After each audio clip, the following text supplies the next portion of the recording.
Hello दोस्तों, जब हमने पिछले साल बरबट्टी की खेती किया था तो उसमें मुझे बहुत अच्छा रिजल्ट मिला है। जो गर्मियों के सीज़न में बहुत अच्छा रिजल्ट हमें देखने को मिलता है। तो दोस्तों, हम प्लांट लगाते हैं तो हमें जिगजैग प्लांट लगाना है। जैसे 4 बाई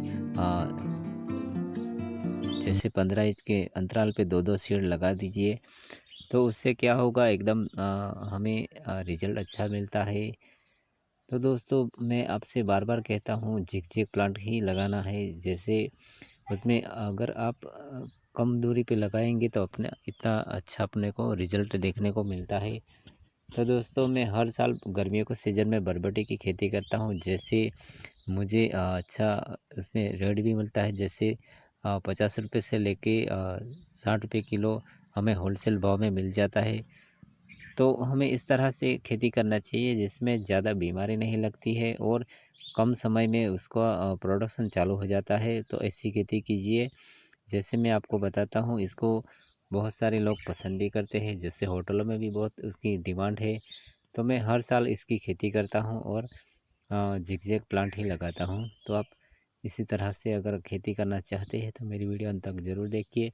मैं A to Z जानकारी दूंगा। अगर मेरी चैनल पर पहली बार आए हैं तो मेरी चैनल को लाइक सब्सक्राइब ज़रूर कर लेना। तो दोस्तों, इस तरह से खेती करते हैं तो हमें मचान विधि से ही खेती करना चाहिए। जैसे सिंगल तार का मचान विधि बनाइए और इस तरह से आप लगा देने का खेती। जैसे हम इस तरह से मंडप बनाएंगे तो उसमें आपको मैं दिखाता हूँ किस तरह से अपना लगता है बरबट्टी। तो इस तरह से एकदम सीधा बरबट्टी लगता है। जैसे ये YB7 सिजेंटा है तो उसका हमें रिजल्ट भी अच्छा मिलता है। जैसे फूल आते हैं तभी एक दवा ज़रूर इस्तेमाल कीजिए, जैसे कोराजन। तो जैसे इसमें इल्ली के बहुत ज़्यादा खतरा रहता है। अगर इसी टाइम अगर आपने कोराजन का इस्तेमाल किया, जैसे आजकल बहुत सारी ऐसी दवाई है जैसे आप लगाकर उसमें बरबटी को में लगने वाले जो इल्ली उसको कंट्रोल कर सकते हैं। मैं ज़्यादातर इसी दवा का यूज़ करता हूँ।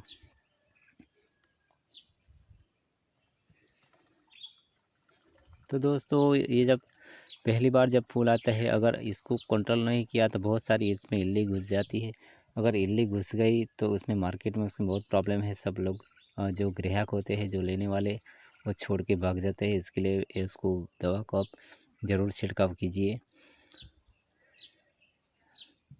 तो दोस्तों, ये जब हम दवा का छिड़काव करते हैं तो ज़्यादा लंबे समय तक भी हमें रिज़ल्ट मिलता है। तो मैं साथ में उसमें एक फंगिसाइड का भी यूज़ करना पड़ता है। जैसे ब्लैक धब्बा, ब्लैक स्पॉट पड़ता है जिसमें, तो उसमें मैं ज़्यादातर मिस्टर टॉप या फिर जैसे अच्छी फंगिसाइड जो सिस्टमेटिक जो है, अच्छी कंपनी का, वही हमें इस एक बार स्प्रे ज़रूर कर लेना है। तो जैसे मैं आपको बताता हूँ, इस तरह से जब फूल आते हैं तो अब पहली बार जब फूल आ जाते हैं तो पहले आप स्प्रे ज़रूर कीजिए। अगर उसमें एक ज़्यादा कीट भी लगता है जैसे लीफ माइनर, तो लीफ माइनर भी साथ में कंट्रोल हो जाएगा। तो ये दवा का अगर छिड़काव नहीं किया तो दोनों हमें बहुत खतरा है, जैसे लीफ माइनर और इल्ली का। और ज़्यादा उसमें कोई रस चूसने वाली कीट नहीं लगती। इसी को सब कंट्रोल करना पड़ता है। तो हर साल मैं जब खेती करता हूँ तो मैं अपना मचान एकदम मजबूत बनाता हूँ। जैसे उसमें गर्मियों के सीज़न में आपने देखा होगा कि तेज़ हवाएं चलती है और उसमें गिरने का संभावना ज़्यादा रहता है हमारे मचान को। तो हमें अच्छा सा हमें तार लेना है और उसमें मजबूत से अपना मंडप बना दीजिए। फिर इस तरह से ऊपर जब बरबट्टी लगती है तो बहुत वजन आ जाता है। तो मिलेंगे इस तरह से नेक्स्ट वीडियो में।